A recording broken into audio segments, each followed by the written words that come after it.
Yeah, man, go ahead. Jacob, are we live? We are live. Hola, Madridistas. Hola, Madridistas. Welcome back to another episode of Let's Be Real podcast. We have our esteemed panel, usual suspects, Jacob, Mo, and Farouk. We had to kind of negotiate a bit with Mo's and Farouk's agents to rope them in last minute, but we got it done. Here they are. I'll come to Mo first, man. How's it going, bro? Deco, man. Huh? Send Deco in. Yeah. Really? So that would have been easier, yeah? I've heard he's the opposite of a master negotiator. Oh, wait, your audio is muffled. Something's going on. Yeah. Something wrong? Yeah. Now it's fine. Oh, cool. Yeah, man. Happy to be here. We're talking. Yeah, something is happening to his audio. I don't know what's happening to Mo's audio. Should we try Meets? We should have tried Meets. No? It's probably the headphones, like I can hear it very muffled, so probably the connection to the PC or whatever.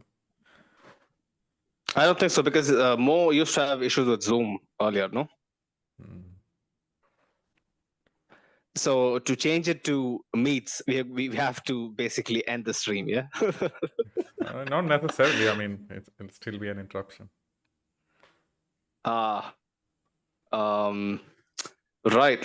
Mo, say something, man. Let's see if it's working. Otherwise, there's no point. No, nothing. We can't hear you at all now. No. Oh, so I think he's going to exit and come back. I think in the meantime, maybe Jacob, we can just play the stream starting soon thing and we can switch to Meets. I think that might be better. Yeah, sure. I don't know. Because he has had issues before, no? Yeah. And also, like, Meets doesn't require the whole whatever setup thing. So you just directly go in a browser and just do the shit and it's done. Yeah. Sure, let's do it. Okay, then. Be back in a bit, guys. Yep.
Hola Madridistas, welcome back to another episode of Let's Be Real podcast. We have been keeping the specials coming in thick and fast.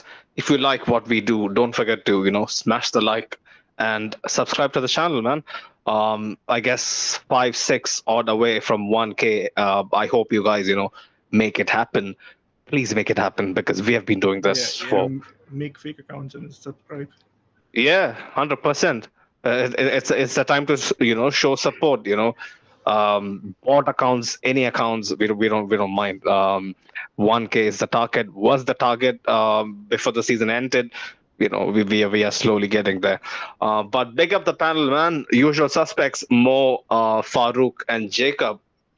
Talk to me. How are you guys feeling? I'll come to Mo first, man. How's it going? Yeah, man, it's good. We had those technical issues, but it's okay. Now I'm back.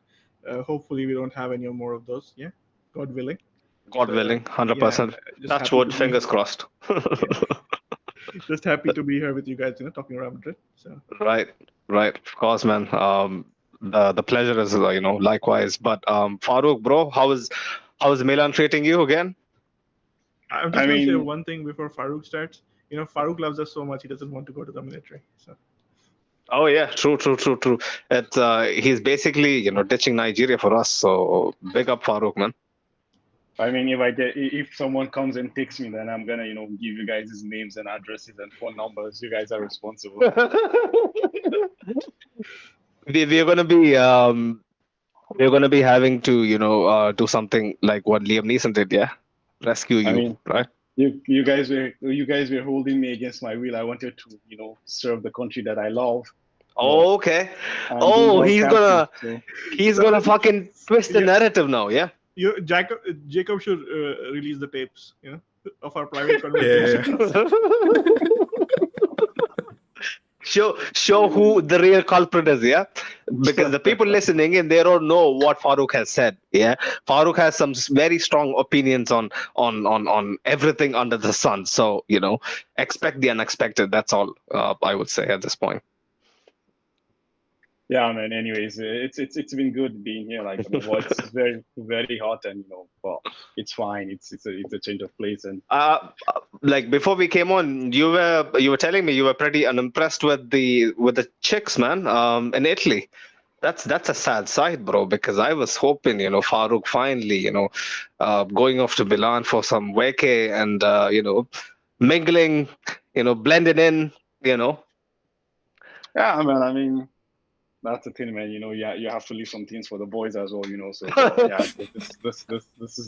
this is not our place, man. Honestly, and to be honest, like as I said to you guys before, like I actually kind of find Milan underwhelming. Honestly, like it's a city just for for fashion stores and fashion designers, but I mean, as a city, like it leaves a lot to be desired. I mean, it's so little to be desired, honestly. So I think it's a no for me, man. Like Italy is a beautiful country. Like there are really beautiful places I've visited so far, but I mean Milan, not one of them. But Farouk, bro, I've seen some of your outfits. I would think naturally that you would be into fashion a lot, no? My outfits, man. Talking about outfits, you talk about his photographs, eh? I thought everybody would be, Yeah, like I don't think many people have seen that photo shoot, right? Yeah, where was it? I forgot. I think it was. I don't remember. Turkey or Greece? No, it was actually Turkey. It was Turkey, yeah. It was somewhere exotic though in Turkey, yeah, because it had quite the panoramic. Anyway, fuck it. This guy, I don't want to even get into it because he deleted his Instagram. His fans come flocking to me. Where is Farouk? I tell them, that guy, he doesn't want, exposure. He wants to keep a low profile. So it is what it is. But Jacob, man, how is it going? I mean, it's going good, man. Like, I feel like we should have technical difficulties every time because your intro the second time was like way more streamlined and nice. Because I don't know, I was a little more prepared. The first one, because you give me mixed signals, man. I was thinking the stream was live, but here we are. I think it's worked out, for the better. But yeah, big up yourself, man. Big up everyone in the chat as well. Always, Ashik. Ashik has already begun. He says he's a disgrace to the name Leonardo. Da Vinci is rolling in his grave. Right. Of course, Leonardo, man. Yeah, that guy, he always irked everyone. I think he has had a knack for, saying the stuff that gets you riled up. Madrid TV, big up yourself, man. Big up yourself again. I've been constantly telling the people I've seen Madrid TV since God knows when, 2017, 2018. Um, so yeah, man, big up yourself. Hopefully we'll link up one day, inshallah. Lol is here, back again. He says he's right on an attitude level, but not footballing one. Mm.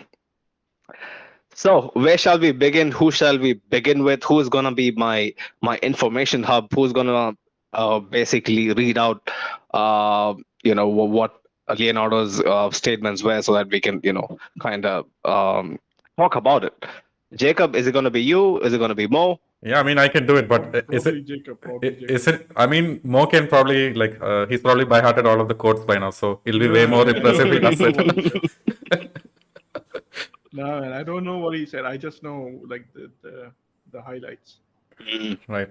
Yeah, I got it right in front of me. So he starts off saying he's responding to Mbappe's interview basically, and he says, "Well, Mbappe has been in Paris for 6 years, and over those 6 seasons, 5 different clubs have won the Champions League, none of which had Mbappe in their ranks. That means that it's entirely possible to win this competition without him. Due to his behavior in the last 2 years, Mbappe has shown that he's still not a player capable of really leading a team." And he goes on to say, he's a great player, not a leader. He's a great goal scorer, but not a playmaker. It is difficult to build a team around him. I don't understand. Some of them make sense. Some of them seems like personal fucking vendetta, bro. Bro, Like all of it just is personal vendetta. Like none there's of it makes sense. some things you can understand. Like the way Mbappe is basically hyped up to be. He is like your Cristiano Ronaldo. Is Mbappe Cristiano? Let's be honest. Is he Cristiano? I mean, there were so many years that Cristiano also didn't win the Champions League, and it's not because of him. Like, I know it's not about the Champions League, but the way his overall PR is spun is basically him being, on the same plateau as your Messi's and Cristianos. I'll come to more first, man. Like, do you have an argument against it? Do you think that some of the media narrative that Kylian Mbappe going to a club, they would automatically be front runners for the Champions League? Is it really all down to his ability? Like, No, can you vouch for it? Okay. When it comes to ability, I think you cannot deny it, right? He's done it in the World Cup, even in the Champions League. He's done it with Barcelona and everybody. I think he has more goals than Mbappe. Mbappe has more goals than Cristiano had at the same age and everything. But then you also have to consider, he's been playing in the Champions League for so long, and he's been the primary scorer and everything, and the teams he's played in. For me, I understand. For me personally, I think he definitely has the abilities, but we don't really know because what he will do at the club level, because he's only played in one league, and that league is, with all due respect, it's not the best league in Europe.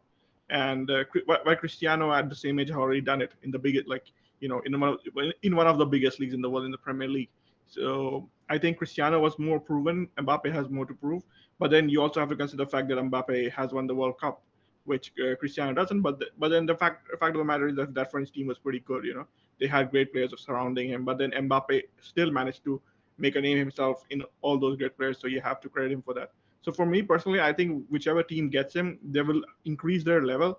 Will they be favorites? Obviously, it depends on the players around him, because I think Leonardo has a point that none of the teams that won the Champions League had Mbappe in them. So Mbappe is important, but he's just a part of the team. He's not going to win the Champions League on its own. I think nobody can do that. So somewhat I agree with him, somewhat maybe I disagree with him.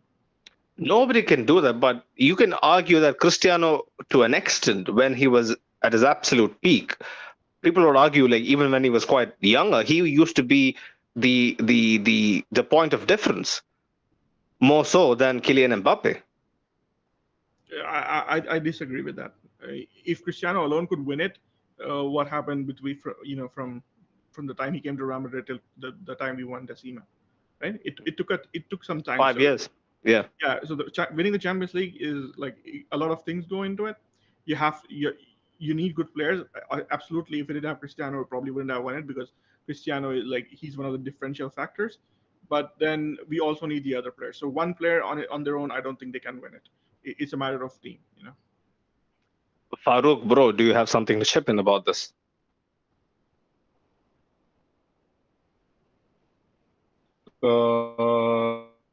Is my voice clear first and foremost? I think there was some static. It was from you, yeah? It wasn't the static. It's I guess his internet is a bit I slow, don't but know, I now can- it's better.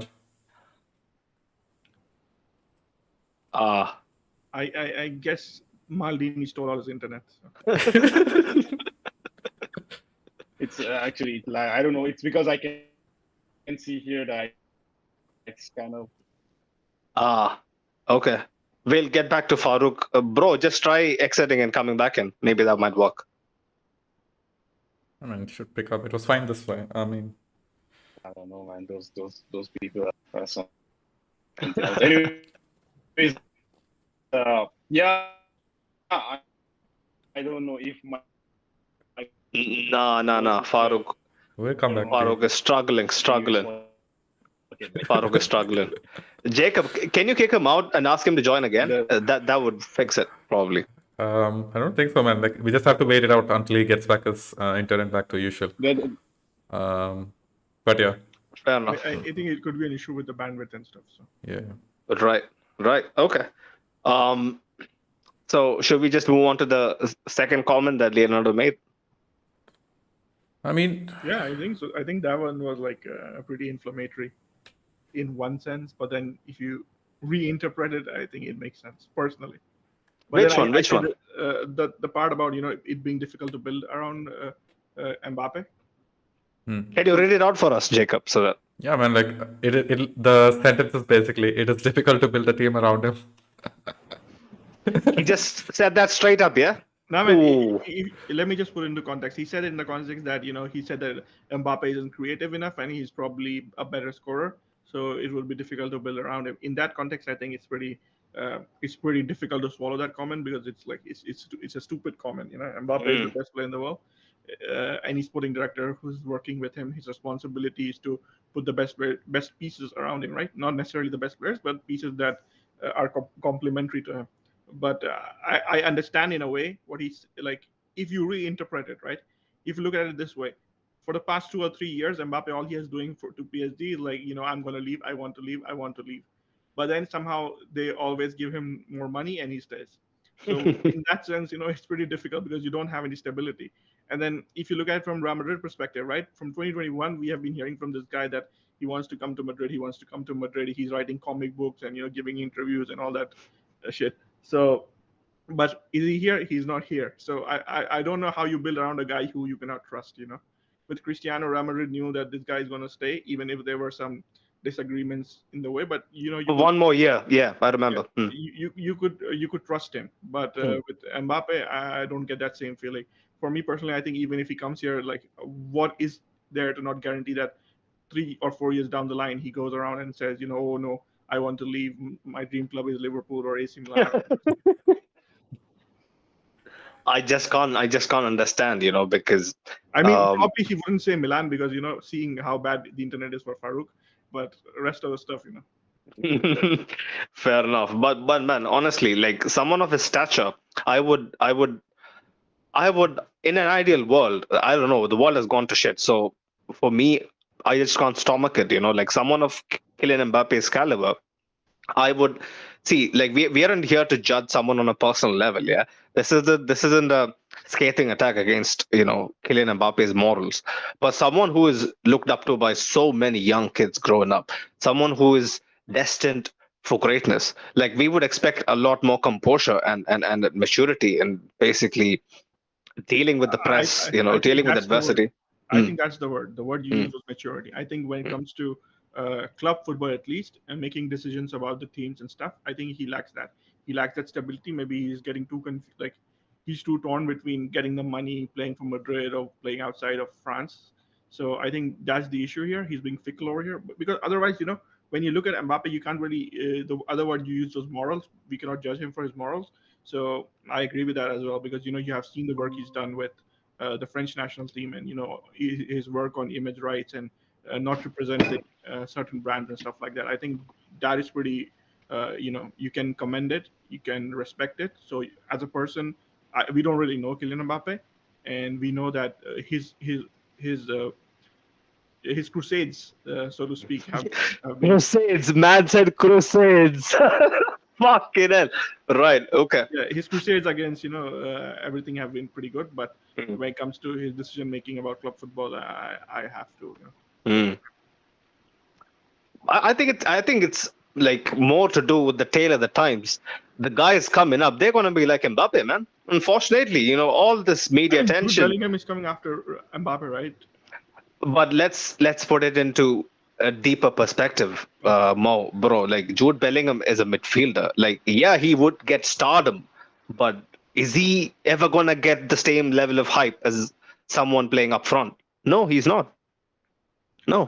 I think that puts it. Okay, let's consider this. We have Vinicius, right? Vinicius hasn't shown this level of fickleness when it comes to making decisions, right? Yeah. Vinicius also has what Mbappe has done when it comes to off-field issues. Vinicius has been involved in improving education levels in Brazil. Doing all those outreach programs and stuff, and in Spain as well, against racism and everything. But then when it comes to his football, be it in Brazil, be it in Real Madrid, he has been happy to take a back seat and respect the players and then respect the clubs he's working with. And even with Nike, if he had an issue, he hasn't made a fuss about it. They have tried to go about it in a different way, silently without making too much issues. So I think that's an example. Mbappe, he's taken a completely different route. Haaland, you could also argue Haaland is a much more likable persona, right? Like you won't look at Haaland and have bad vibes. Yeah, definitely. To plainly put it. I think that's all. In here, you would probably question because Haaland has a father who played football, who's been familiar with the football world, and then you also have to consider the fact that he had an agent in Mino Raiola, who was a titan of the industry. As much as clubs, the players he represents, for their fans don't like him, but Mino Raiola for his players was like pretty brilliant. So I think Mbappe doesn't have an agent. He works with his mother, and his father used to take care of his interests before. Now his mother is doing it, and he has a lawyer. So probably that guidance is missing. Maybe that's the difference.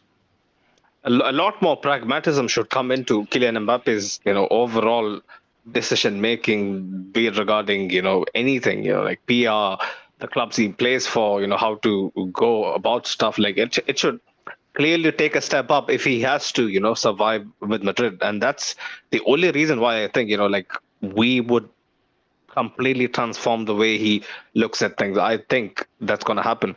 If that doesn't happen, like you said, even before 4 years come up, like he would leave after 2 years because the fans are not going to put up with it. The club is not going to put up with it. The socials aren't going to put up with it. So it's going to be him against everyone. So it wouldn't be. It'll be basically untenable come a certain point, especially if results hit rock bottom. And we have seen that before. Like no matter what kind of star power we have, football is a funny game. Right, Farouk, bro, you're finally back, yeah? Yes, sir. How was the warp hole like? I hope you're unscathed, but man, anything to add regarding Leonardo's comments that Mbappe, regarding Mbappe, that you can't really build a team around him?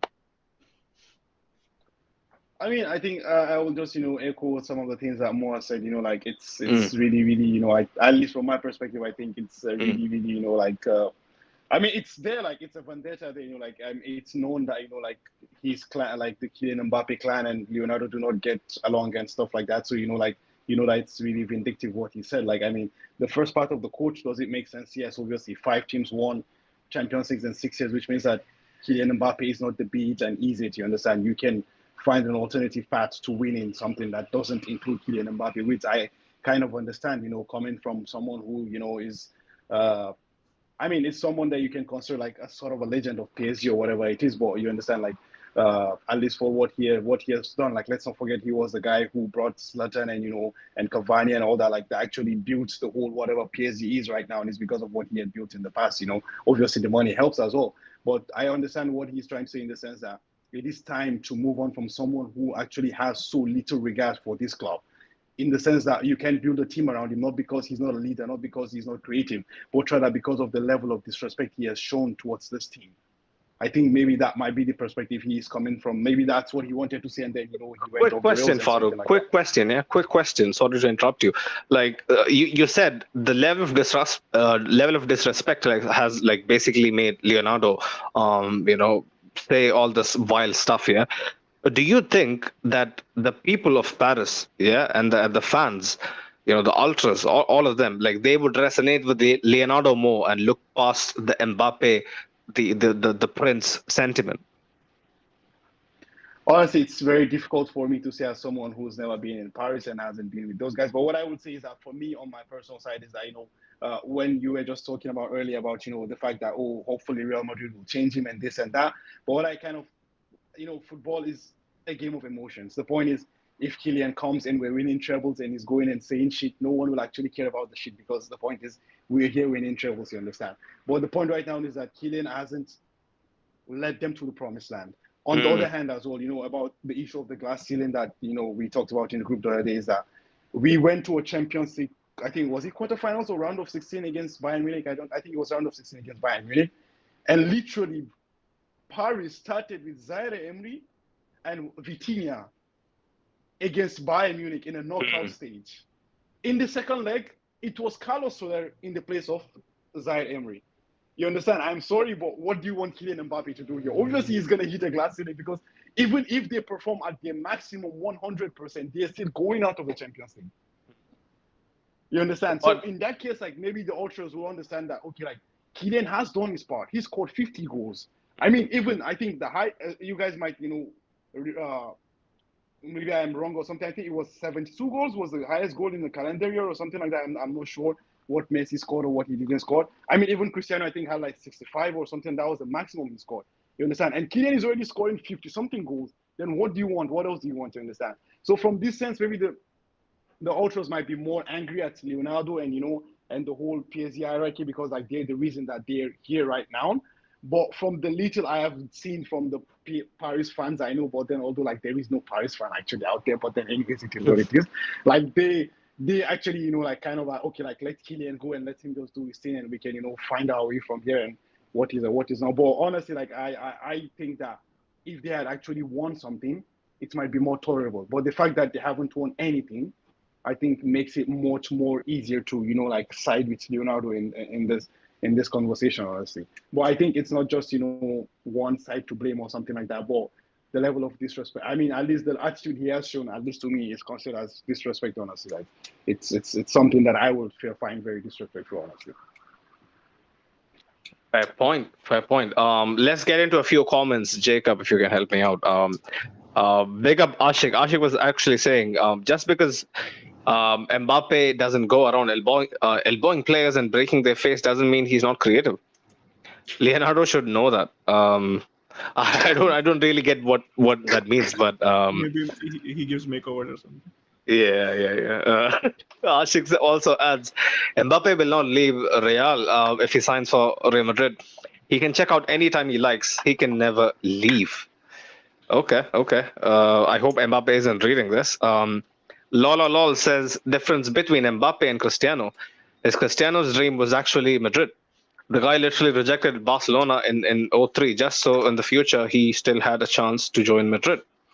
I don't know how true that is, but I think I don't know how true that is, but I can tell you guys that Mbappe rejected joining Barcelona in 17 because that would have affected his future potential move to Real Madrid.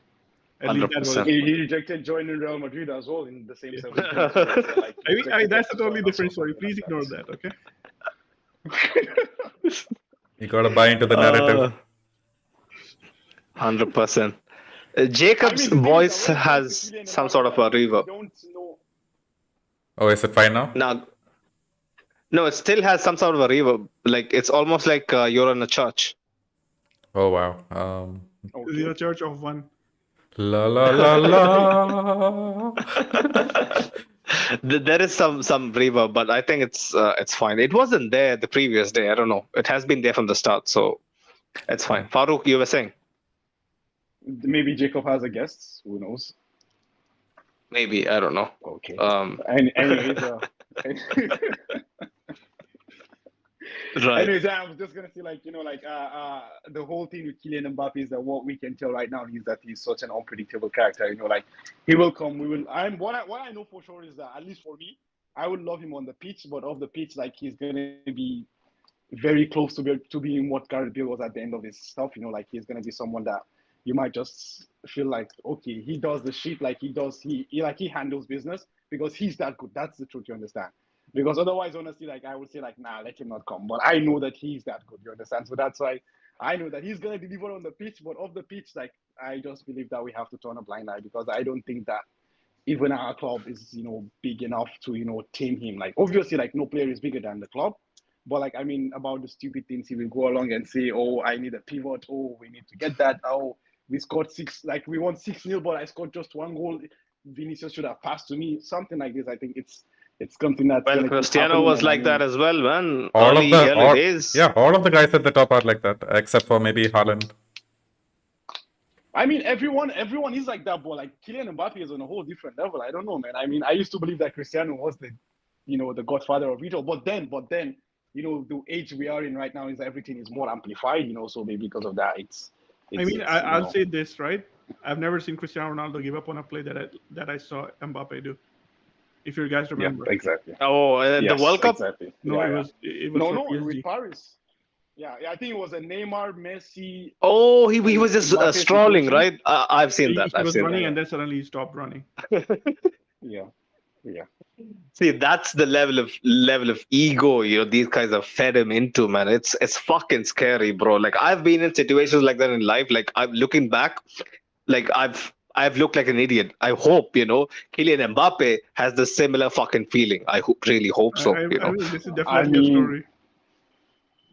Sunil, the point is this: the guy has the Emir of Qatar calling him, and the president of France telling him to do this, man. Like, I mean, when you reach that level, you've made it in life, man. If you're not confident, I don't know what else can make you confident in your life, man. You're sure that even if you shoot someone, you're gonna get But it. life is funny. Life will humble every fucking guy. That's what it does. It'll humble you, bro. Like, I hope it humbles him, not in a bad way, but in a good way, that he has some sort of a redemption regarding his personality.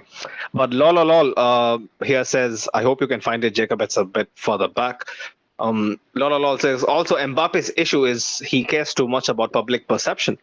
He will complain if Vinny outshines him. For example, unlike Vinny, who only cares about being loved by the fans in Madrid and Brazil.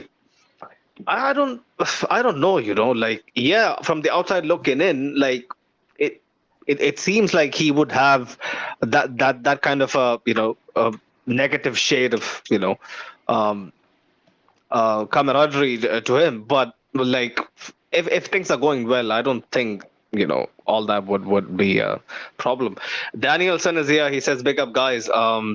Hassan, damn, I'm late, bro. You gotta be on the tee, bro. But big up yourself, man.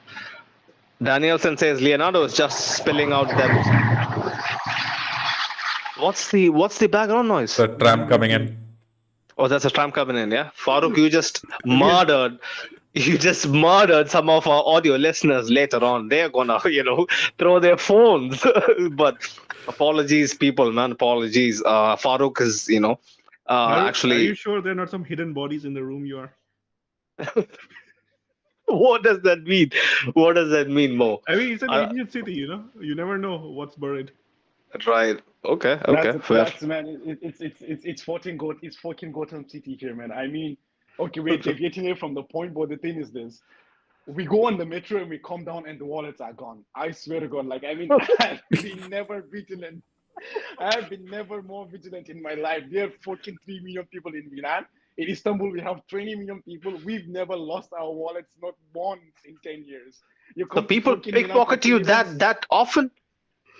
Bro, I was complaining to my friend, and he was like, "This is the one basic rule in Milan. When you go into the metros, your hands are in your pockets, or your five in your pocket, like so." That's a funny way to walk around, man. That mental image just made me wonder. What the fuck are people doing in Milan? Honestly, being that rich and having to fucking hide your wallets. That's It's probably why funny. Tonali left. Huh? Probably Tonali, man. That's a sad fucking story. You could see from his face, he doesn't want to be up there. He doesn't want to be up in Newcastle. But yeah, man. Danielson says Leonardo is just spelling out the bullshit. Mbappe have got the leadership qualities in him, in my opinion. Right. Right. Listen, guys, would you guys see like Mbappe becoming a captain of the club? I mean, eventually we saw Cristiano become a captain of the team, and we know what he has done for Portugal as well. But do you guys ever see that happening with Kylian Mbappe? Though? I personally do. Yeah, Like me too. it is kind of a hot take considering where he is in his career at this point. But Yeah, for man. me, he would have to stay that long. That's the first question I have. I think he would. Like now I it don't looks think like I a don't think different. it'd be I think at the max we'll probably get 5 or 6 years out of him if we push it. I don't think he'll stay beyond that. I mean, By that time, it's Saudi just- would have like 2 leagues. But the thing is, like, Real Madrid hasn't happened to Mbappe yet. He hasn't had the opportunity to work with a respectful club who actually build a team around it and who doesn't do bullshit behind the scenes. And I feel like it's a chance for him to redeem himself, like to show everyone that he has the character to succeed and be at the top level. So that's my take, guys. Like, I think coming to Real But Madrid. how much of Jacob? My question is right. Like, how much of a culture shock would it be for Mbappe to actually, hear about all that? Real Madrid is a proper club. They don't fuck around, and then walk straight into it and be completely turned off by it, turned off by the limited amount of control he has over his Exactly, day-to-day like life. it'll almost be like you've been in college for 4 years and suddenly if you have to go back to school, like that's how the culture shock is gonna be. But That's a very good example. Not but gonna lie. but thing is like you have these quality players around you and you see them be happy and do like follow all the rules. I feel like he's gonna do the same as well. But I'm telling you, Jacob, he's gonna have for a. me, Go on, follow. Go yeah, on. actually, for me, Jacob, the thing I think about, is that the flaw I find to what you're just trying to say now is that I don't know. I personally feel like Kylian Mbappe sees himself as I am the biggest entity as a single player. This is the biggest entity as an institution. I just have to go there to show that I have gone there on my CV and won something. But he's not going there to be like, oh, I'm going to go there for 3 years. No, he's going to go there and have that inconvenience, as I said right now, like do his shit off the field, perform on the field and win a trophy and then just fuck out. And then he's not going to go there like, to kind of, again, I go back to the whole Gareth Bale situation. He's not going to go there to adapt and assimilate to what the club is like Cristiano was or like, Vini's trying to do right now. Or, let's not even go to extreme extent of saying people like Modric or no. He's just going to go there and be like, okay, I am the biggest. Bro, Gareth Bale was a very humble person, Farouk. Come on. Let's not. I mean, Bale was a humble person, but whether you like it or not, Bale didn't buy into the whole Real Madrid thing. That's the thing. Whether you like to, Bro, if he didn't buy into it, and hide, and this No, doesn't like- happen at Real Madrid. You don't play and hide. You don't play and hide at Real Madrid. I'm not saying that obviously Bale for the first 5 years was very good. He performed. I think either 4 or 5 years, I'm not sure. For the first 4 years, he was, until now, he's a legend, obviously. You understand? But towards the end, everything went sour. But the reason why everything built up to that crescendo was the fact that he didn't want to do what others have done. Why was Benzema loved? Why was Luka Modric loved? Why was Marcelo loved? But he wanted to I'm an introverted person. I'm going to live my introverted life, speak Spanish only in private events. When I go to public, you speak Spanish to me, I reply to you in English.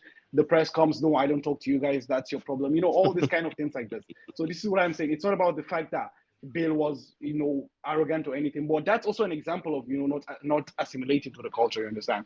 So I feel like for Kylian Mbappe as well, it's an end to a means. It's a means to end, rather. Okay, he has a dream when he was a child. But the point is, as the president has said, this is no longer Kylian that had that dream. Let's not even fool ourselves. This is not the kid that had the posters and, was fanboying of, nah. This is not that guy anymore. and it's understandable. I mean, if I am the person that, I mean, even if the 14th president of Nigeria calls me on the phone and asks me to stay, bro, I'm gonna delete your numbers and change my phone and my contact and start mingling Yo, with different people, man. Wow. So that's a what are you fucking talking about, bro? violation I can right there, man. understand. This guy should be binned right I now. mean, I'm just saying what it is, man. That's just the thing. You understand? So what I'm just trying to say is that I feel like for Kylian Mbappe, like going to Real Madrid is no longer that dream that it was. It's just a means to an end. The biggest entity in the biggest club. Just a match, you understand, to sell his brand, to further his brand, and keep But showing that his kind of ego as money what it might is. have corrupted his mind. But don't you think that old Mbappe, who had that kind of ambition, who had that affection towards the all white, it would come back? You have no hopes of that coming back, Farouk? No. I don't think there's a Mbappe that we're gonna love like the way we love Cristiano. I don't think, or like the way we love like the Modric or the Cruises or even. I mean, nah. I think there's gonna be someone who's gonna perform on the pitch. We're gonna love the player on the pitch, but I think outside of the pitch, I don't think is the person that I'm gonna go and buy Kylian Mbappe 10 jersey. I don't think so. If he came in 2018, he could have been up there with fucking Di Stefano, Cristiano, above Cristiano, which is an improbable task. But these 5-6 years he wasted away in PSG. Look at how people think of him now. Nobody's willing to even give him a chance. I am personally, but hearing from what Farouk is saying, that is basically the public sentiment. That he's basically a mercenary hired to win you trophies and fuck off. I mean, that wasn't what I thought of Kylian Mbappe when I first saw him Exactly. breaking So out. you have done what you do best. You speak very well, Sunil. You chose the right word, mercenary. I think if there's a synonym for Kylian Mbappe that exists, it's that. It's a Soldier for sad hire. fact. Just pay him, do the job. You know he's gonna do the job because he's that good. And that's how, that's the weird part of it, You just know he's that good. He's gonna get the job done, honestly. But I mean, is he gonna be a loyal servant? Definitely not. Honestly, it's not fun to hear stuff like that. Honestly, about someone so talented, so I think brilliant. this allegation was something that was also like leveled against Cristiano when he was at Madrid. I think that's the difference between when you talk about players like Modric and Benzema, and then you talk about Cristiano, right? With Cristiano, there was also this perception that he came to get his, help Madrid get theirs while he was getting his, and then he left. That's what happened. And I think it's kind of sort of like Mbappe is taking that to the next level because I don't think Cristiano was as like No chance. Cristiano was guided by his own desires, but he had enough intelligence to respect the club while doing it. I think Mbappe is somebody who might not do that. Lol has a brilliant comment, referring to what you just said, Mo. Jacob, if you can pull it up. But it's a little further back. Lol says, another thing you have to realize, him and Cristiano are not the same on an arrogance level. Cristiano believed he was the GOAT at all times, but he never thought he was bigger than any club, even Al Nassr. I don't know how true that is. I can't really vouch for it because growing up, I would have recurring thoughts, about Cristiano's dedication towards the cause. Can I pose a question to the No, panel, go on. Oh, Go on, the tram is coming, I guess. The trams. Okay. So actually, I'm just thinking about, what you and Mo and Lolo just mentioned now is that, do you guys think, though, like the influence of Sir Alex was what actually tamed Cristiano eventually? Because, we know he worked with Sir Alex for I don't know how many years, and eventually he made the move for 6 years, I think, if I'm not mistaken. Like, do you guys think, like, the lack of such a figure influence in the, in the life of Kylian Mbappe, at least so far? I mean, maybe you might say Deschamps, but Deschamps is a national team coach, so like, You barely see him. Character. Exactly, like there is no that strong character that has coached him so far. I don't know. Do you guys think if like he had a coach like, I don't know, let's say Ancelotti or Sir Alex or like a Mourinho or a Pep from the beginning, like, do you guys think this might have been a different outcome? So you're basically saying like Mbappe has daddy issues. So. Jacob has his innate ability to make anything fucking dirty, bro. Jacob, please refrain from doing it, okay? This is a mature, safe space to talk, right? But I guess you're right, in a way. unfortunately. I agree with what Farouk said to a certain extent. I think the influence of Alex Ferguson was apparent in Cristiano Ronaldo's footballing career and the way he was. But I think you also have to consider the fact that before he came to Real Madrid, Cristiano had that arrogant streak about him. When he came to Real Madrid, he had an arrogant streak about him. And if you guys remember, back in 2013, Cristiano went to a press conference and started claiming, "I'm not happy here. The club knows why," and all that stuff. So, I mean, Cristiano did some of those things, but I think it was with time that he mellowed out a little bit, and probably With age, age definitely with age. Yeah, with age and with. I think personally, from the outside looking in, I wasn't that into Madrid. The first 2-3 years I was following. Obviously, I used to watch every game, but I never used to feel the way I do now. And something happened when we won the Decima. I'll tell you that. If something happened with Ancelotti the first time I was here, because I think he really brought all these players and all the team together. Because Madrid before that was different. The dressing room, lots of fights and stuff like that. But after Ancelotti came, everything calmed down and the dressing room became pretty good. So I think Ancelotti, Florentino should actually be thanking Ancelotti a lot because 100%. He saved his second presidency. 100%. If it wasn't for him, my God. Saliba, right? Not Ashik actually says, when you put on that hallowed white jersey, you get a clean slate. With a mountain to climb, all that you did means nothing. You are in square one and start all over. That's what I think. But so many for Madrid fans, it will be a square one. But if things start going wrong, everybody's going to point to those old things and start pointing. There are some people who doesn't even think that he's going to have a clean slate. They're going to still think that like if he doesn't show enough commitment to the cause. If you want to be the most popular person in the world, like all popular, it's not possible. Even God is not all popular. So. Yeah, that's true. Tas Saliba here says, "Big up yourself, Tas." First drama in Real Madrid after potentially Mbappe joins. 1 year after he joins, goes on international duty and scores a hat-trick. In Madrid, I don't play in my best position. Oh my God! I wouldn't be surprised. Oh my God! I mean, I feel like he did that with PSG this time, right? The pivot gang. It's fucking happening, guys. That's gonna happen. It's gonna be like, oh yeah, but I need a pivot. That's why you see I'm playing with Kolomwani here. This is why I can score 3 goals. I'm lost for words. Honestly, this man has prophesized something that I never even saw coming. Because, bro, that was completely out of my head.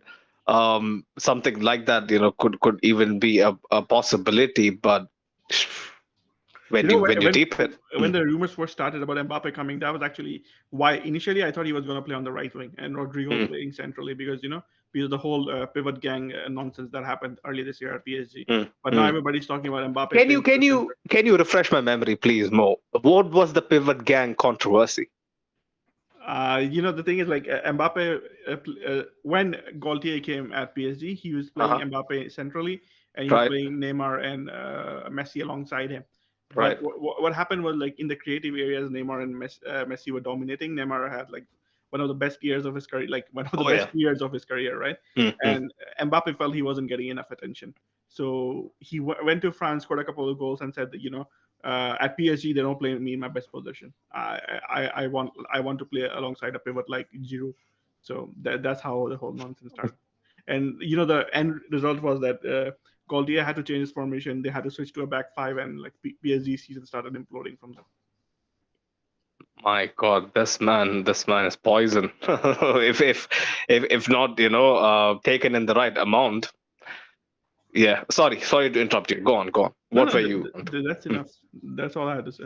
No, like you were saying something and then I interrupted you. Remember? Yeah. I think you lost your train of thought. Like fair enough. Right. We have a few comments. Should we get into the next part of the Leonardo comments, Jacob? Man, like the next part of the comment is like basically like if he wants to leave, like it's his time to leave. Like Paris don't need him, which pretty much sums up his whole thing. It's like Mbappe thinks he's like the biggest player in the world, but That's not really the case.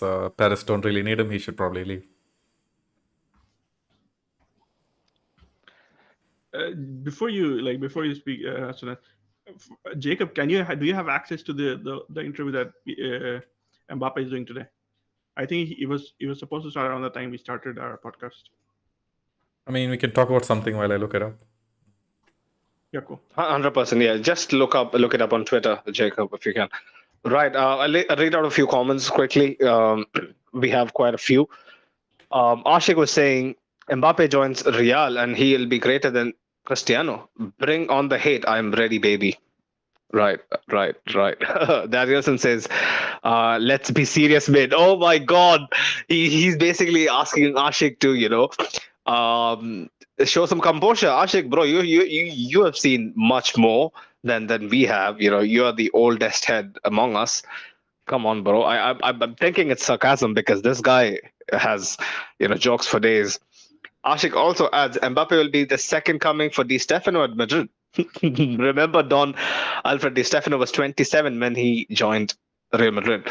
That's definitely sarcasm. Ashik also says, if CR7 didn't think he was bigger than the club, then why did he go to Perez and wanted more money, thinking he deserved more to disrupt the team's financial structure allowed? Perez sold him correctly. At that stage in his career, I don't think it was necessarily Cristiano thinking he's bigger than the club. He thought that the club wanted to pay Neymar more to bring him, and he felt that he deserved more. So, yeah. Did the club really have that kind of a notion? Like, wasn't it just rumors that we were willing to pay Neymar that kind of money? I don't know. We've been willing to make a lot of concessions for Kylian Mbappe, so concessions that I wouldn't have expected for Florentino to make for any other player. Especially regarding image rights and shit, right? Yeah. With image rights, I know he gave 100% image rights to Cristiano. I believe it was around 2013 or 2014 or something like that. But I didn't expect him to bend over backwards, because he was giving him a lot of signing fees and stuff like that. I didn't really expect him to do it, and the way he's persisting with him, I didn't expect it. But here we are. There you go. Tale of the times, basically player power is through the roof, man. Through the roof, and it's a scary proposition for top clubs all around Europe. If players have that kind of pull and the willingness to go to any extent to make clubs modify the way they operate, man. It's peak, honestly. If Mbappe is gonna act like this, and the next big superstar is gonna come around and claim something even more outrageous, I don't know. I guess all these islands outside the coast of India, Spain, and all that, they are there to be written off in someone's name, in the near future. I think that's the way it's going. It wouldn't suffice with sacks of cash. For sure. Jacob, did you find anything, bro? Oil wells. Yeah, man. Oil wells. That's another one. That's another one. 100%. So Mbappe basically had zero comments about his future and the situation surrounding him. He was just asked some basic football questions, things about racism. So he just had a few comments that, racism is bad. The thing that happens to Vinny should never happen to anyone else. It's 2023, for fuck's sake. So what did he say about his future? Nothing? He said nothing. No comments, or did he say nothing? Nada. He wasn't asked about it also, so. Oh, okay. He just gave some very spicy stuff. Like, he can't feed us every day. Mbappe, I hope you're listening, and we are waiting for some content. End of the week. Please help us out, bro. We aspire to be great like you, so a helping hand. I wouldn't mind. Right. Danielson here says, Sir Alex was a really key figure in Cristiano's maturity, not gonna lie. Yeah, man, 100%. To tame someone like Cristiano, I think Alex Ferguson had to be there. That's why no matter what the occasion is, he basically always, looks up to him, reaches out to him, blah, blah, blah. But the last point that Jacob raised, Farouk, I'm going to come to you, yeah? So Leonardo is basically saying, get the fuck out of PSG. Is that going to change what Mbappe's situation is going to be like, especially from the fans and from just the general perception, like what I read regarding some news that French journalists broke. They believe that Kylian Mbappe's decision is firm, that he wants to stay another year, collect the money and collect the bags and check out next summer. Do you think that something, a statement like that would push him over the edge? No, I think for Kylian Mbappe, it's just purely business thing. Like as I said earlier, like it's a well-known secret that he, Leonardo, and the Mbappe clan do not see eye to eye. So I mean, it's nothing. It's just like I don't know, Barcelona fans shitting on Real Madrid or Real Madrid fans shitting on Barcelona. So like it doesn't really make any difference. It's what you expect already to hear. You understand? But one thing I would just say is that for Kylian Mbappe, it could be a very dangerous path to tread. You understand? Not signing the contract and taking PSG's money, because the point is, even when the fans have booed everyone, the ultras of Paris have booed everyone, they always applauded Kylian Mbappe. You understand? But I kind of feel that if he pushes the limit too far, they're gonna turn on him as well. Because the point is losing the most valuable player. I don't know, not even player, the most valuable entity in football, like in club football, you understand, for nothing. After he's literally milking you guys dry for a certain loyalty bonus, apparently, a loyalty bonus for not staying. You understand?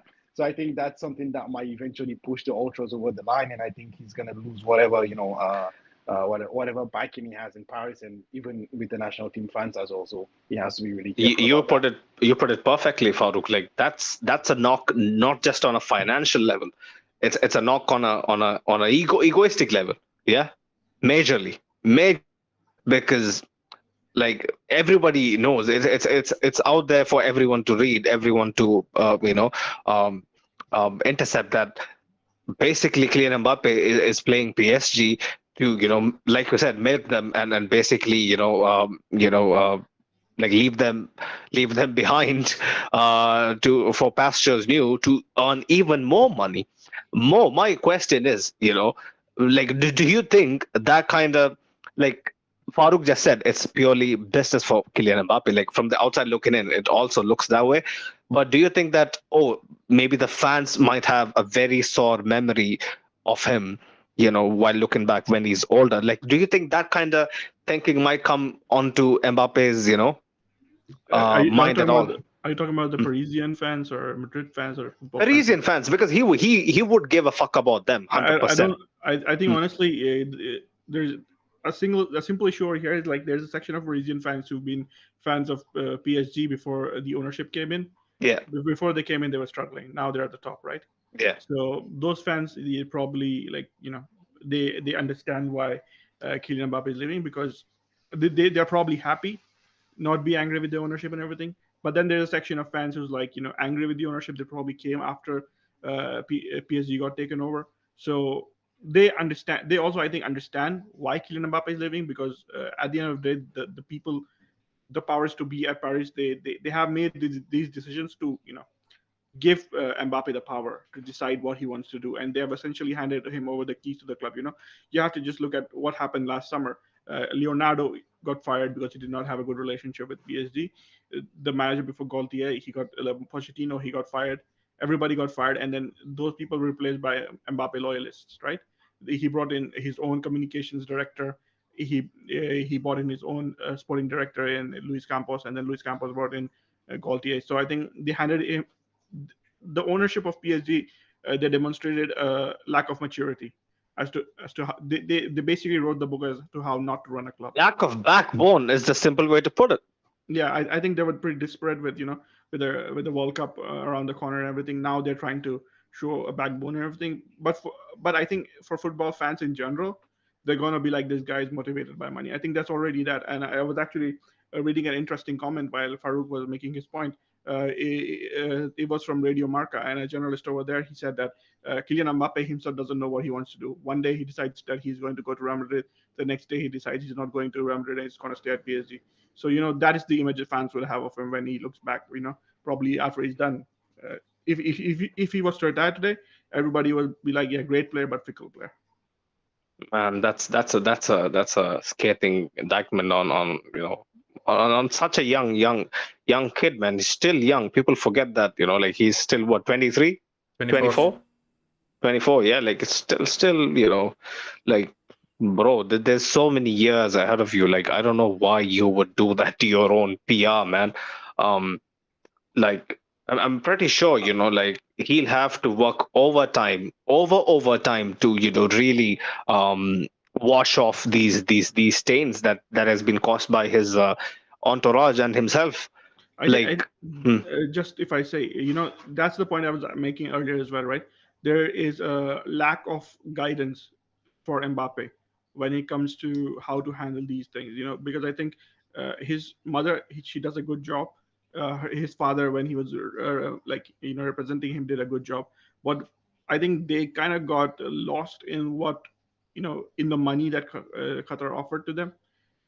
They probably didn't realize that coming to Real Madrid earlier, even though it might have been less money, would actually have meant more money in the longer term. And in the process, while they're doing this flip flopping, they have ruined his image. 100%, man. Like like I struggle to understand why they didn't have that far-sightedness. Like, why? Like, how can you just? I think there was this feeling that we can do it.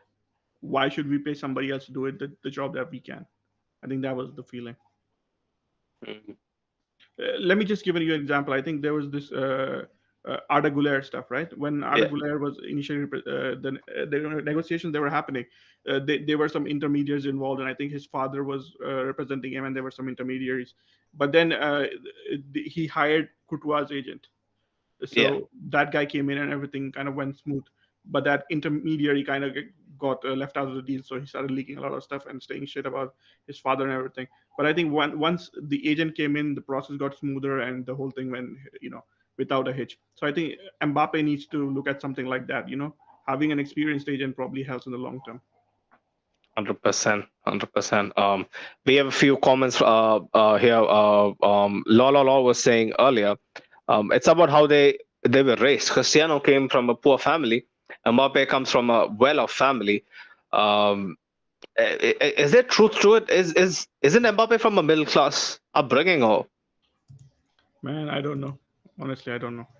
Fair enough. Even I don't know because I don't care. But yeah, like, All I know is his father is a football coach. His mother was a handball player. So right, I'm right. assuming he wasn't living hand to mouth. So. Mm, fair. Hand to mouth. That's a good way to put it. Right. Ashik was saying player power has always ruled at Real. At least over the manager power, at least. Yeah. Especially since the I mean, Perez tenure. Mm, yeah. Player power has always ruled, but mm. the thing is, like, the management has always ruled over player power. Yeah. So I think I that's the think distinction between I the think two it's a teams. mutual. I think it's a mutual understanding to coexist at some level. Yeah. Yeah, but I think at the end of the day, the players Mm, respect the board and the management. At PSG, 100%. that is missing. Yeah, yeah. But that's why the club is in fucking pieces, bro. Law was saying that's why I'm happy signing these kids. We can brainwash them like Vinny and Rodrigo. When you say that, when you say it like that, like it has a negative connotation to it, which I'm pretty sure you don't mean. Um, Vinny There and used Rodrigo. to be a video, if you remember, of Florentino Perez taking a net and running after kids in Brazil. I don't know if you guys have seen that. Yep. No, I haven't seen it. I haven't seen it. Yeah, I mean, You guys should send it to me. yeah, definitely. Yeah, Vinny and Rodrigo to think they'll be finished by leaving Madrid. See, we don't have to convince anybody in this fucking planet that anywhere after Madrid is a step down. Like I think people would think, yeah, money would make up for the drop in standards, drop in magnitude, but people learn it the hard way. It's otherwise. It's completely the opposite. What's the static coming from? Is it from Farouk? I don't think so. He's muted. He's muted, yeah. So might be more. Moses in the chat, big up yourself, man. He was saying sounds like a promotion and good public image stunt. Tas was saying, I can't lie, even though I'm not the biggest Zidane fan as a coach, I think he might be the only one who can who he relax him for, who can relax him for a while. Mm. I Farouk, do you wouldn't. think I wouldn't put it past Ancelotti. Ancelotti? Yeah, 100%. Carlo has dealt with everyone. But I want to ask Farouk, yeah, like Zidane, do you think will completely mature up? Kylian Mbappe, will he be, the missing daddy? I mean, the point is, again, it just goes back to that thing. Like Zidane Mm, is, as we've seen at least, he's someone who's not going to be there for the long term. He's going to be there for 1, 2, 3, 4 years maximum. He's not going to be even there for 4. He's going to be there for 3 years. So it goes mm, back to again the span, the life cycle of what I believe Kylian Mbappe is going to be at Real Madrid. It's going to be for 4 years. The coach is going to tame him, perform on the pitch, but is he going to say shit off the pitch and then leave the club eventually. So I just think like Kylian Mbappe is already past that bridge right now. Like I do believe that when he comes onto the pitch, he's gonna perform to the best of the team, honestly. But what he does off the pitch, I don't think at this point there is someone or something that can, eventually tame him. Honestly, be it Carlo, be it Zidane. I don't know, but I think it doesn't matter. Even if it's Pochettino, even if it's Arteta, whatever the coach is, I believe he's gonna perform on the pitch because when you see him play, that he's a very competitive player. You understand? But how you can be competitive and be stupid again. I don't know how you can have a mixture of both, but apparently it's possible. But that's the thing. Life is full of I don't know how to frame them, but this kind of enigmas are there that you just have to study. For a thesis somewhere at a PhD. mm.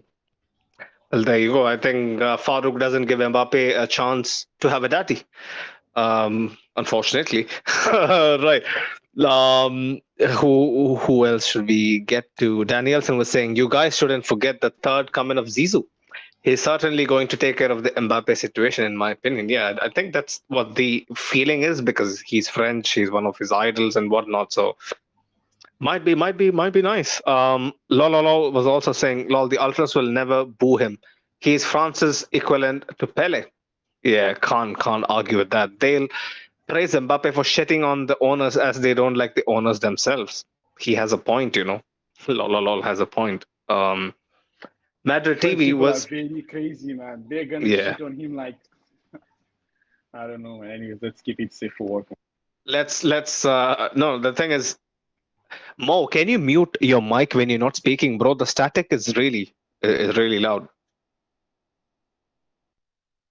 Now it's stopped. Now it's stopped. So it's definitely Mo. Madrid TV was saying it's still there, Jacob, right? Jacob? Is Jacob gone as well? No, I'm here. I was just trying to hear the static, but then couldn't hear anything. Right. So it's just happening to me? Yeah, it's happening when you speak now. Now I hear it. So it's from my side, you're saying? Yep. Really? What the fuck? Okay. Fucking hell. I was thinking it was someone else all this while. Right. The funniest thing was, you were like, "Oh, is this me?" because if I can hear it, I would presume that it would be from someone else. But yeah. Anyway. Right. Meta TV was saying it's gonna be intense few weeks for both Kylian and Mbappe and PSG. For me, I can't see Mbappe staying at PSG next season. Neither can I. But stranger things have happened. I mean, Kylian Mbappe can see himself staying. I think that's all that matters. Yeah, I think that's the more I hear people come out and say, this guy is hell bent on collecting, his bags. I think the biggest issue is of the loyalty bonus. At least that's what I'm hearing. So we'll see. He wants that bonus, and he thinks that PSG wouldn't give it to him if it is. So I don't know. Well. Hassan was saying, I need Zidane back ASAP. Hopefully, the Spanish government ship Carlo to Brazil a year early as a punishment.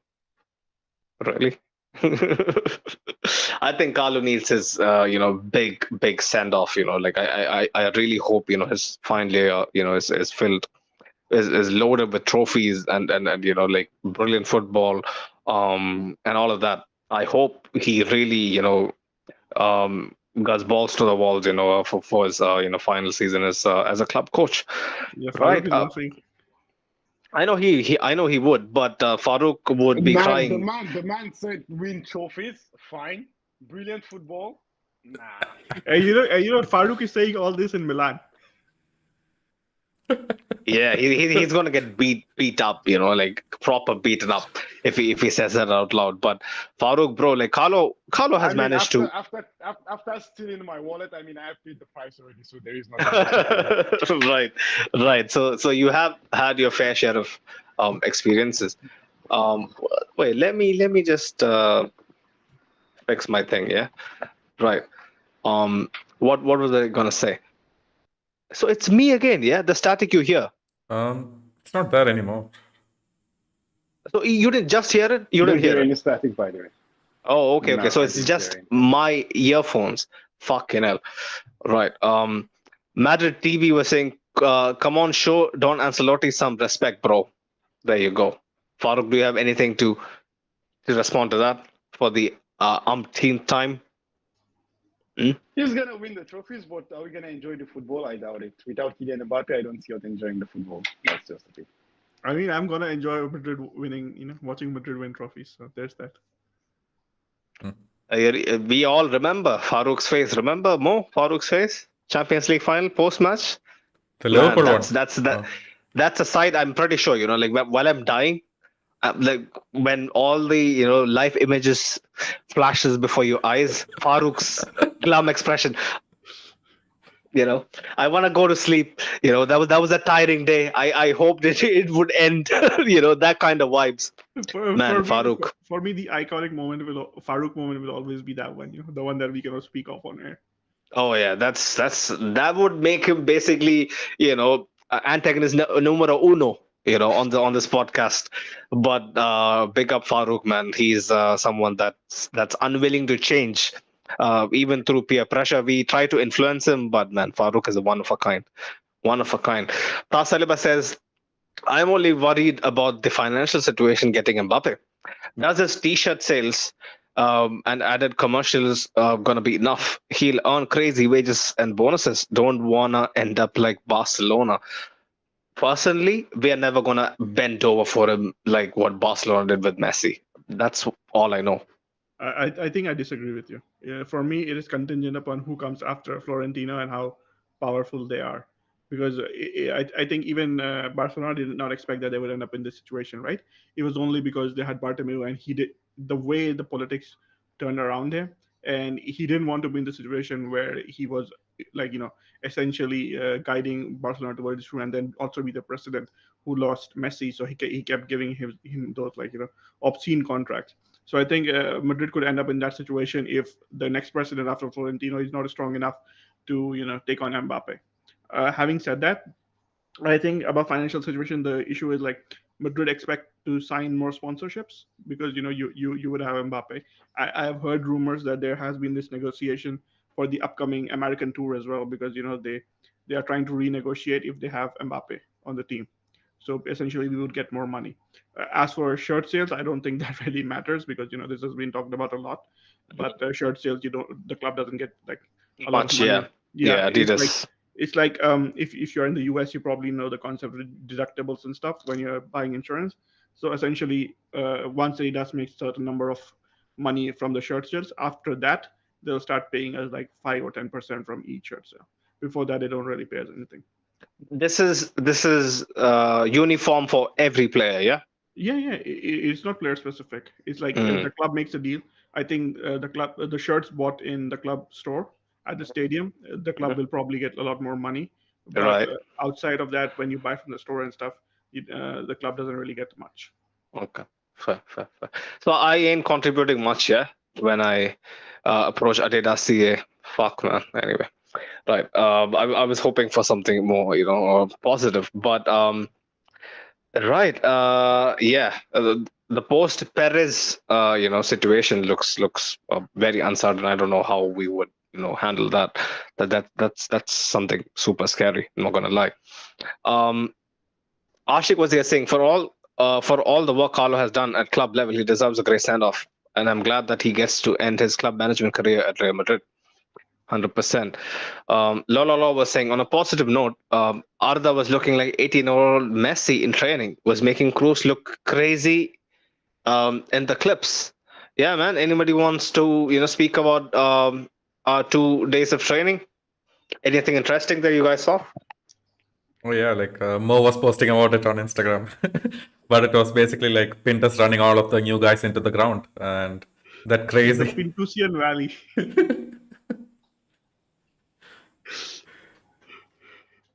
That was super funny.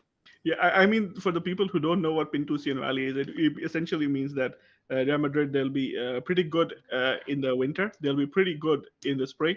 But in between that, we can take all the time to criticize them because their physical level is not the same.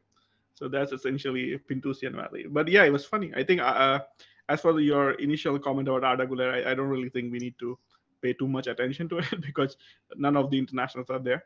Camavinga is not there, Vinicius is not there. So we'll see after they come back how this thing evolves. 100%. That Jude Bellingham, his face. Jude Bellingham ran away, so apparently they wanna be cautious with his knee and stuff. Yeah. I don't buy it. I don't buy it. Ashik was saying, I don't agree with you, Farouk. I mean, do you enjoy 600 passes between your centre backs and the goalie? Yeah, Ashik is clapping back, Farouk. No, I think to defend Farouk, he doesn't really like Pep Guardiola as much as he likes Klopp. So. Oh yeah. The what's that? The what metal? Gunmetal? Oh, gunmetal. The pedal to the metal football. Pedal to the metal football. Actually, Might for be. me, like I think Arteta's style of play is much more interesting to watch actually. So and it's not 600 passes between. I mean, 600 passes is what Luis Enrique Spain were doing at the World Cup. That's not what's happening. There's different levels to that, honestly. But yeah, I mean, it is what it is. Everyone has, it's just a matter of pick your poison. Someone will sit down and watch, the masterclass of Diego Simeone and, he be in ecstasy, and then someone else will sit down and watch 1,000 passes, and it's fine. But I'm all cool and fine with that. But the point is when we come and we just keep playing and hoping for the best and playing hero ball and cross and inshallah, or not even crossing. Cross and inshallah was actually a tactic, but you don't even have that anymore, So there is that as also. If next year just Mbappe have a style of play and move on. Is Mbappe a worthy target for crosses? Like, is that a viable option? I don't think so. You're not crossing, man. What the hell, man? You're just gonna keep going, man, at full speed. Catch me if you can. Vini, Rodrigo, and Kylian Mbappe. Catch me if you can, man. Literally. Against La Liga sides, man, like we definitely wanna have to try crosses. But I was looking at those stats, like, but looks like he's just won 0.1 of aerial balls like every game on average in Ligue 1. You remember, Sunet, we had the same conversation about Mbappe playing as a central reference and Rodrigo playing off of him. Yeah. For me, this was the reason why I don't think Mbappe is like a good reference point because for Rodrigo. Personally, I would feel like I would still say I would feel more comfortable with Rodrigo playing off of Joselu as a central striker than Mbappe playing as a central striker. This does not mean I think Joselu is a better player. I just want to put a big disclaimer. Yeah. Right. That was a very good clarification. Otherwise tomorrow morning we will wake up, and be like, yeah, let's be real pile this claims that Joselu is greater than Kylian Mbappe. See, like if we really wanted to, pursue the clickbait shit, we would have done that then, like way back, way back. But whatever we do, apart from like previews of a semi-final and shit, everything is unscripted. Everything is off the cuff. So we don't really say stuff that we don't mean. 99.9% of the time. This does not apply for Farouk. Yeah, maybe. Yeah, I've heard and also seen with my own eyes and ears that Farouk has a reputation for being a shit stirrer. It's good to have someone like that, right? Like it fuels conversation. Hassan was saying, I'll be willing to watch the most haram terrorism ball ever just to make sure we win that treble. I don't know, I don't know, bro. Treble is something that's gonna elude us for a while, I believe.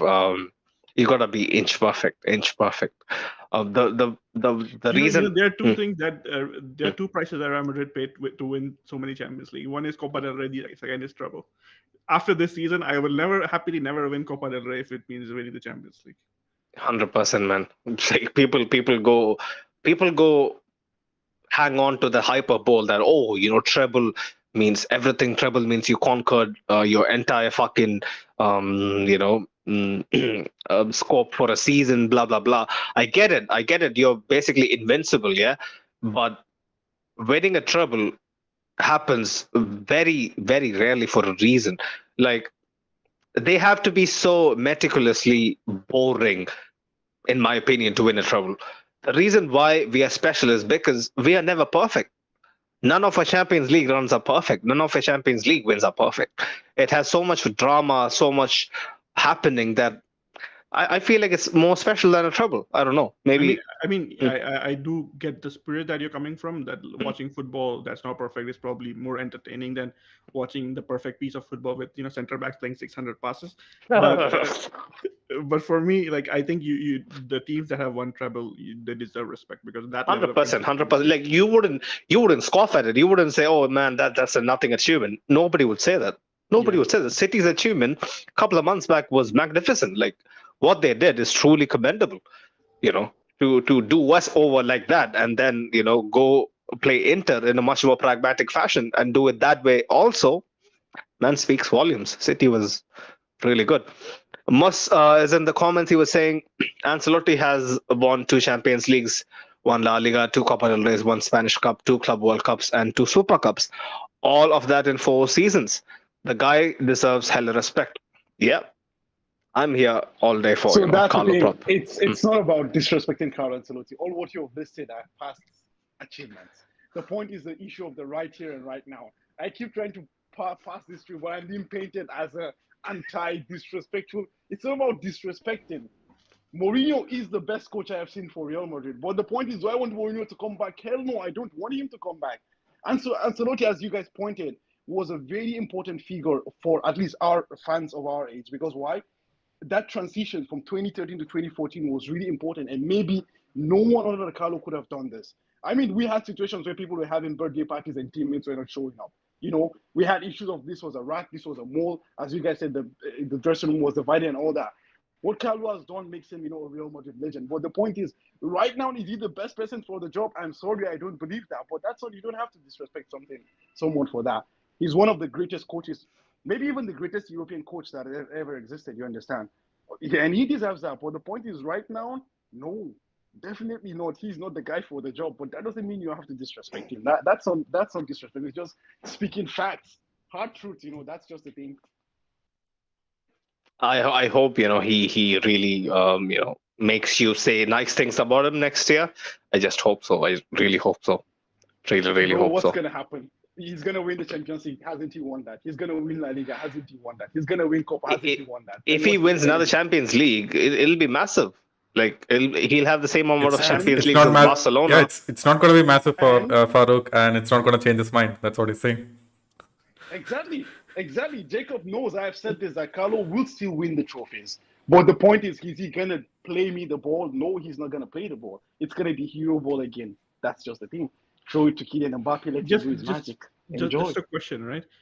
Does Carlo already have more Champions League trophies than Barcelona, like players and manager combined? I think he won 2 with us, 2 with Milan as a manager, right? Yeah, and one as a player. One as a player. He won only one? Yeah, I think one. Just one. I was expecting more. So in total, he has 5, yeah? Next year. Okay. Yeah, he wins 1 next year and then he equals them, if I'm not mistaken, right? He overtakes them, no? Yeah, Barcelona has 5. I think they have 5. Oh, 5, not 6. Oh, no. Fuckers. It's Bayern who has 6, man. Farouk, come on. Right, Madrid TV was saying Arda and Brahim doing great in trainings from what I've seen. Yeah, Brahim's chip was nice. But I hope he can do it consistently, in the games that matter. Brahim looks to be a little more matured, I'm happy for him, 100%. A few more comments before we slowly, start to wrap this up. Ashik was saying heavy metal football of Klopp. Yeah, referring to, Farouk's. Saliba was saying the hard work in hot weather I saw from the training motivated me to train and lose some weight. Maybe in 5 years, Perez can sign me when I'm 33. Taselu. What is this guy smoking, man? Saliba, bro. That's a Bro, very. if we can sign Joselu, I mean, that's certainly a possibility. Joselu I mean, Taselu. Oh, now I get it. Fuck. That was brilliant. That was brilliant. That was honestly one of the best comments I've read. Taselu, yeah. That has a ring to it. Not gonna lie. Lola was saying Farouk wants bottle job football. Ooh. Farouk. Bottle job football. Bottle job football is basically Pochettino's football, man. Extravagant, expansive. No? You were a Pochettino, pro I mean, Pochettino. bottle job football. Oh, is I like mean, football. I am now a new Chelsea fan, man. I mean, we follow Poch everywhere he goes, man. That's the thing. I am a Poch worshipper, man. We lost you because it's bottle job. We just go there to satisfy our souls. satisfy your souls. I think Milan is sabotaging Farouk with all the Ancelotti hate. Farouk's voice got cut off, but I heard something like satisfy your soul, yeah? Fair point, bro. Yeah. I said like we go and we watch the bottle jobs to satisfy our souls, and we watch Real Madrid to win the trophies. You know. That's Okay. Okay. It's like a cheat, you know. Like you have the main chick and you have a couple of side chicks to have different varieties. Yeah, Farouk has a complete and balanced football nutrition. So exactly. That's just it, man. Exactly. Right. Ashik was saying, I watched Enrique Spain live at the World Cup. I was falling asleep from non-alcoholic beer until Japan scored. Right. Must was saying. Imagine him playing Asensio at PSG again now. Luis Enrique, PSG, Asensio playing central striker. I think all those fans are excited for PSG to get Luis Enrique. They have like another thing coming. 100%. Luis Enrique, Luis Enrique is such an enigma, because you really don't know what's going on behind those dead looking eyes. But what happened, in my humble opinion, at Barcelona was a one-off. It was a one-off. I told them, man, it was a one-off. Nobody believed me. But there you go. Years later, it's appearing. Yeah. Yeah, I think that season they won pretty much because of how we collapsed. That there is a feeling that I'll take to my grave. 100%. I share the same sentiment. Right. Anything else that we would like to cover, guys? Jacob, Mo, remind me something that we're missing. Any links? Any new spicy stuff that popped up?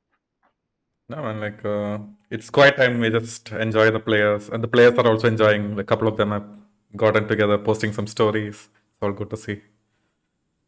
Yeah, Camavinga and Vinicius. Vinicius, yeah. They're both in Brazil at this moment. I think even Rodrigo. Yep. Oh, Rodrigo also joined, yeah. Okay, Yeah. okay. Fair enough. Okay, nice. They left Militao, but the rest of them they're in. Militao was busy with his new chick. I've seen many stories. He's a family man, bro. Like, you can't take away those guys.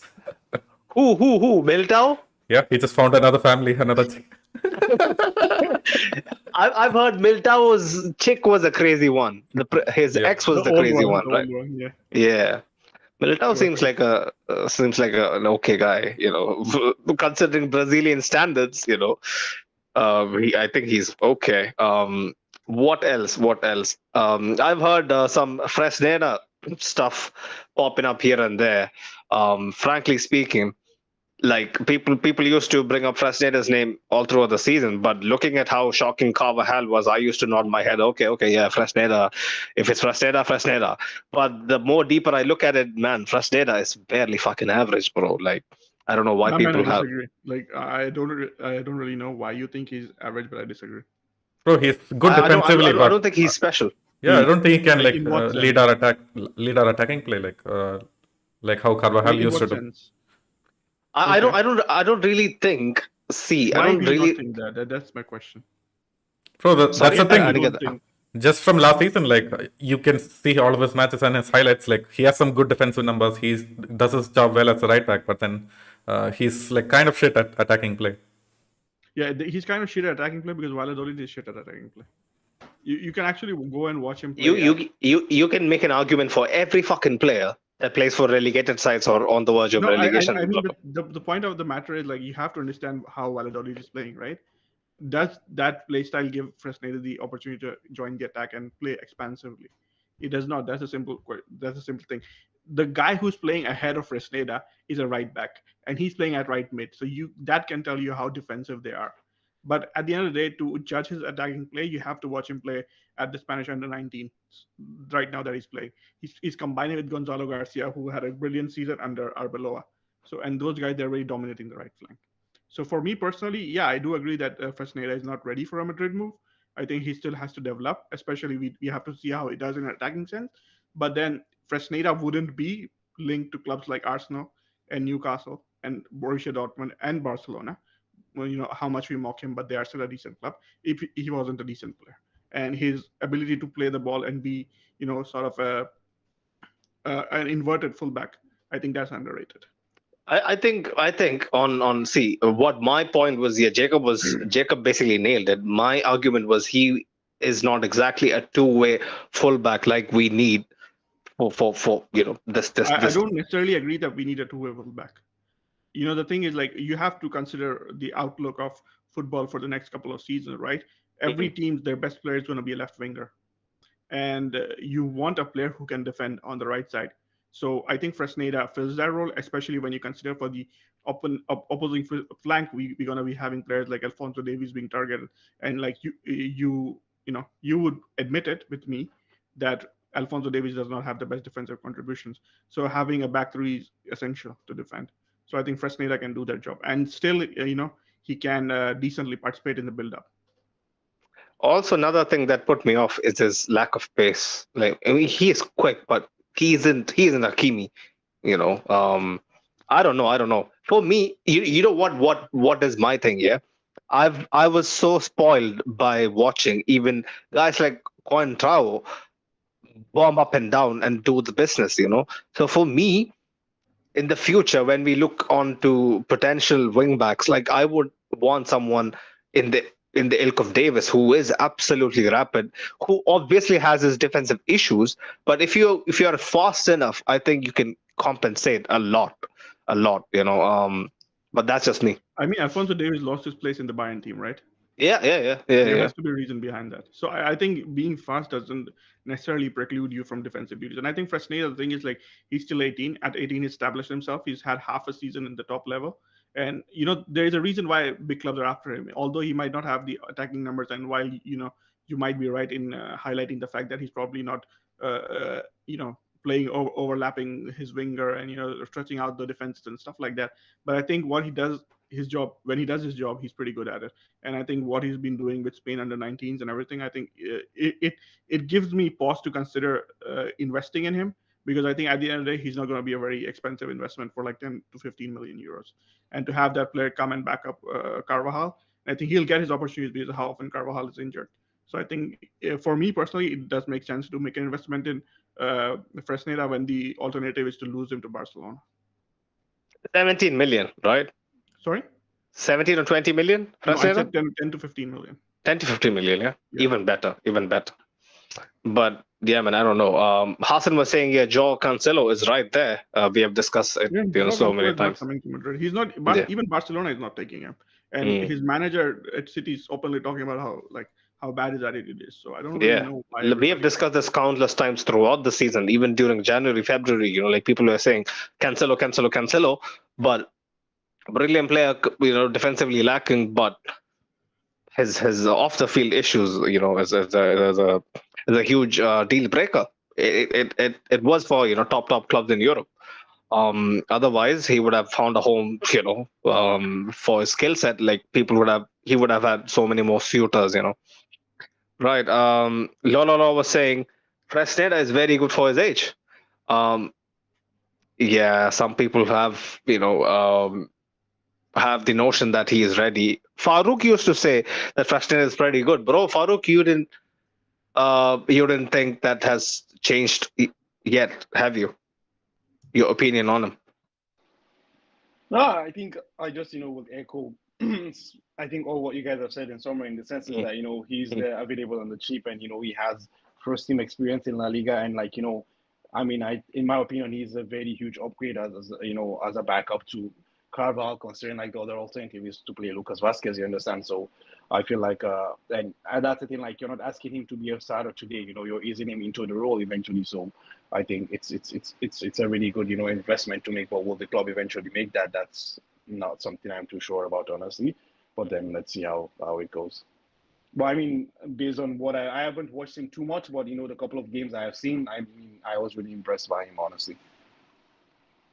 High praise, yeah, from someone who doesn't praise people easily, apart from apart from We give credit where it's due, man. Where credit is due, it's given. fair enough, fair enough, fair enough. Apart from Sergio B. Sergio B. Sergio B.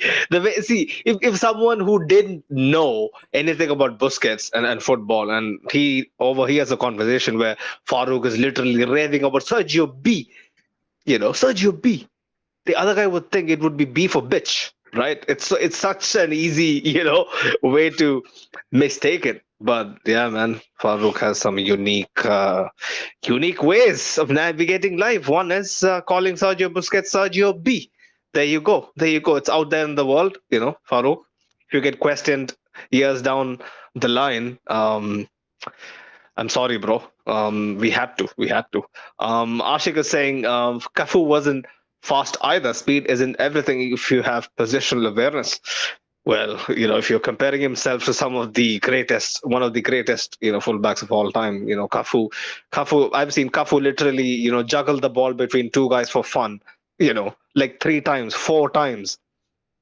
Fresneda, is he in the same bracket? I don't think so, mate. Right. Anything else that we are missing?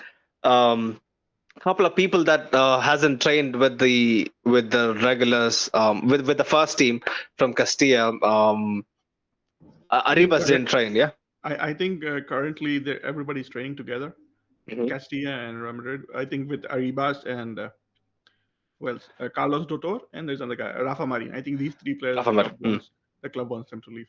They're gonna sell them for like 50% of their rights. So I think that's what's going to happen. So probably they're not technically gone, right? Like they would be more in the case of similar to Fran Garcia, yeah. Yeah. 50%. Fran actually went on loan first, and then he got sold for 50%. A more accurate example would be Miguel or Kubo. So I think that's what they wish to do. That'll also have the first refusal option, yeah. Yeah, definitely. 50% of rights for us, like first refusal, everything. The whole set.